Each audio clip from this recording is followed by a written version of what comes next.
Friends, ఈరోజు video వచ్చేటప్పటికి pen డ్రైవ్లో ఉన్న ఫైల్స్ని ఎలా డిలీట్ చేయాలి, అలాగే పెన్ డ్రైవ్ని ఎలా ఫార్మాట్ చేయాలి అన్నది చూద్దాం. మీరు దిస్ పీసీ ఓపెన్ చేశారనుకోండి, మీకు నార్మల్గా ఎన్ని డ్రైవ్స్ ఉన్నాయో ఆ డ్రైవ్స్ కనబడతాయి.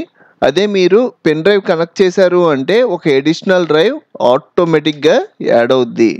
ఈ డ్రైవ్ ఓపెన్ చేసాము అంటే ఇందులో నాకు మూవీస్ ఉన్నాయి. ఈ మూవీస్లో నాకు కొన్ని మూవీస్ వరకు నాకు అవసరం లేదు అంటే సెలెక్ట్ చేసుకొని డిలీట్ అన్నాం అనుకోండి, మనకి రీసైకిల్ బిన్లోకి వచ్చుద్ది. దాని స్టోరేజ్ వచ్చేటప్పటికి సి డ్రైవ్లోకి వచ్చుద్ది.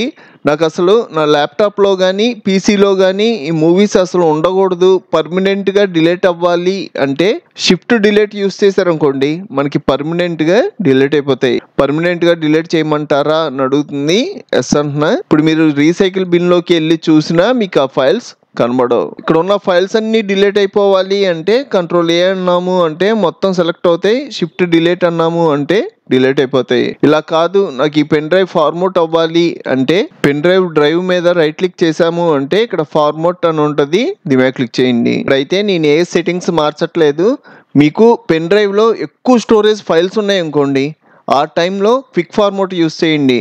అలా కాకుండా కొన్ని ఫైల్సే ఉన్నాయి అనుకోండి, ఇక్కడ క్విక్ ఫార్మాట్ దగ్గర మార్క్ తీసి స్టార్ట్ అన్నారు అంటే మనకి పర్ఫెక్ట్గా ఫార్మాట్ అవుద్ది.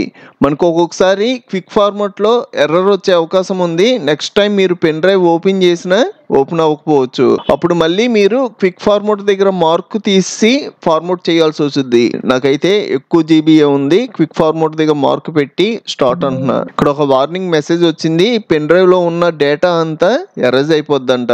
నాకైతే ఈ డేటా అవసరం లేదు, ఎరేజ్ అయిపోయినా పర్లా, ఓకే అంటున్నా. ఇక్కడ మీరు అబ్జర్వ్ చేశారు అంటే మనకు ఫార్మాట్ కూడా ఎక్స్ప్రెస్లో అయిపోద్ది. నాకు ఫార్మాట్ కంప్లీట్ అని మెసేజ్ వచ్చింది కదా, ఓకే అనండి, క్లోజ్ అంటున్నా.